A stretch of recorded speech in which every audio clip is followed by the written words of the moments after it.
guys, I hope you're all doing fantastically. I hope you can appreciate this mess of a state I'm in right now. I'm currently in London and that's why it's a little bit hard filming and stuff, and I'm doing this quickly because I want to do it when no one's home, because it'd be hella awkward if someone walked in right now. Yes, I'm that type of person. So this is going to be a graphic novel, manga, comic haul. There will be some other books in there because that's also what I bought this month, but mainly just like that type of thing. I'm having the struggle right now where I don't want to read anything that's not with images, and it's affecting my reading so much right now. I'm gonna take away one of these pillows, put it to the side because it's messing up the jean of my shirt. Aesthetically, that's better. So let's start with the two comics I have. I bought finally Rick and Morty Volume 1. Now I haven't read this yet, but I've heard that it's really good. Someone recommended it to me and said that it was amazing, and I absolutely love Rick and Morty the show, so I'm very excited to read this. The next one is Monstrous. I have seen it around and heard a little bit about it, but actually I don't know what it's about, and I never actually like had it on my TBR. And the art style is like quite more like lively in a way. I feel like it's more dark, more detailed, and someone said that it takes you a while to like get into this, but I'm also really excited to start it because yeah, I feel like it's very popular. Then I also have issue 5, oh my god, these are not in the right order, 5, 6, and 7 of Death Note. These are all in the wrong order. 5, 6, and 7 of Death Note. I'm reading 5 right now. I am like so obsessed with the series, and I just needed to buy the other copies so that if I'm desperate to continue, I have one of these right here. So I'm so excited. Can't believe I have these right now. And then let's do the other manga that I got, and that is this baby. Huge motherfucker. This is Alita Battle Angel Last Order Volume 1, and I've heard that you should start with this one. It's the thickest one, but then after this I think there's like smaller editions that go more into her backstory. I haven't seen the movie at all, but I knew there was a manga of the actual first one, so I decided to start with the original where it came out. Bookmark. Yeah, I'm really excited for this, and then I can finally watch the movie. The movie looks really cool. I'm really excited for this actually.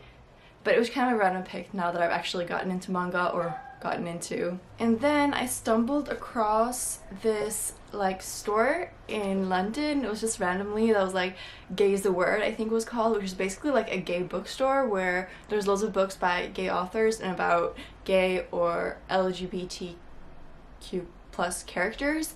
And then I found this little thing, and you might recognize this. This is actually the second volume or the sequel to my lesbian experience with Littleness. This one is called My Solo Exchange Diary. So I don't know where this one continues or what happens like in this novel. I just know that the first one is kind of like a memoir of the author. Her name is Nagata Kabi, and it was really dark, it was really honest, but I actually really enjoyed it. Some of the psychological like reflections and stuff were really interesting, so I saw this and I didn't know there was like a sequel to it or like continuation to her life stories. I'm really excited about this. She is lesbian, I think, so that's why it was in that bookstore. And those are all the manga that I got. Now let's get into the graphic novels. The first one is Nimona. I got this one at a store in London called Gosh Comics. It is such a good store, check it out. I also got at the Alina at that one.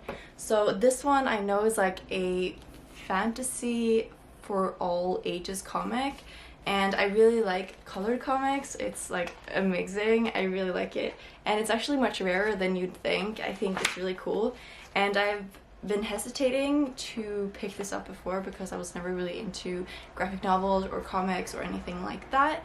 And then now that I've started to get into it and explore this world, I feel like this is an essential because even people who don't read graphic novels get into this, so that's why I got it. And at the same store I also got this one, is a Space Dumplings. This one I've never heard of before, but it's like about this family. It kind of reminds me of Saga in that way, but this one's like for children.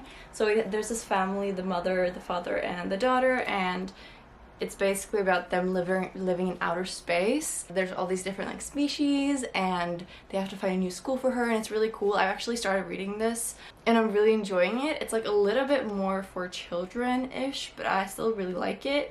And there's some like super cute character. Like there's this one chicken, this little guy, he's so cute. I really like him. Oh, he's on the front page. I'm such an idiot. So yeah, I got this also at Gosh Comics. And then we have this thick baby. This is On a Sunbeam by Tilly Walden.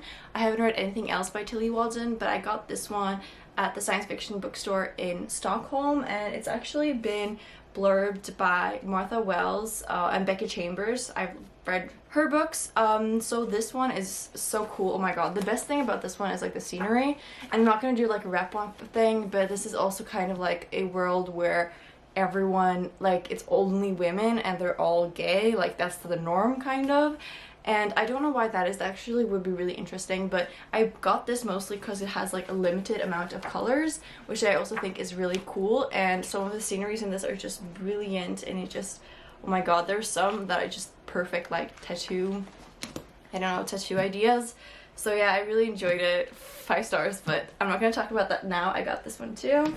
Then before I get into, I feel like I've forgotten something, but I think I haven't, so let's just continue. So before I get into the books that I got, let's talk about these little 2 babies. This is Heartstopper 1 and 2, and these are by, what's her name, Alice Osman. I've read Radio Silence by her and enjoyed it. Wasn't my favorite, but I enjoyed it. So then I decided to get these. Honestly, like, you'll read both of them in an hour if you want to. They're so quick. They're really cute. I had some issues with it, but I'll talk more about that later on. I still really liked it. It's black and white. I wish it would have been colored since it's such like a simple style. But anyhow, I got these 2. Also gay romance. I'll do first the 2 that I got at the gay bookstore. I think the gay bookstore sounds so weird. I think these 2 are both like lesbian romances. This one, I think the cover is amazing. I don't know why. It's just so cool. I've never heard of it, but it's basically, it's been compared to Trainspotting in one of the blurbs, and I was just attracted to it. It's just a coincidence that they're the same color, I think. And this one has Pages for You, which is basically like a love letter for a lost lover, it says on the back, and I just thought that sounded interesting, so I got these one too. I don't know, I want like a gay, what is it called, scroll with my reading right now. It's just kind of happened. And then I also got these 3. This is Mentissa by John Fowles. I'm currently reading The Mage by him. It's so slow, but I'm getting through it. I really liked the Collector by him, so I decided to get this when I saw it at a secondhand bookstore.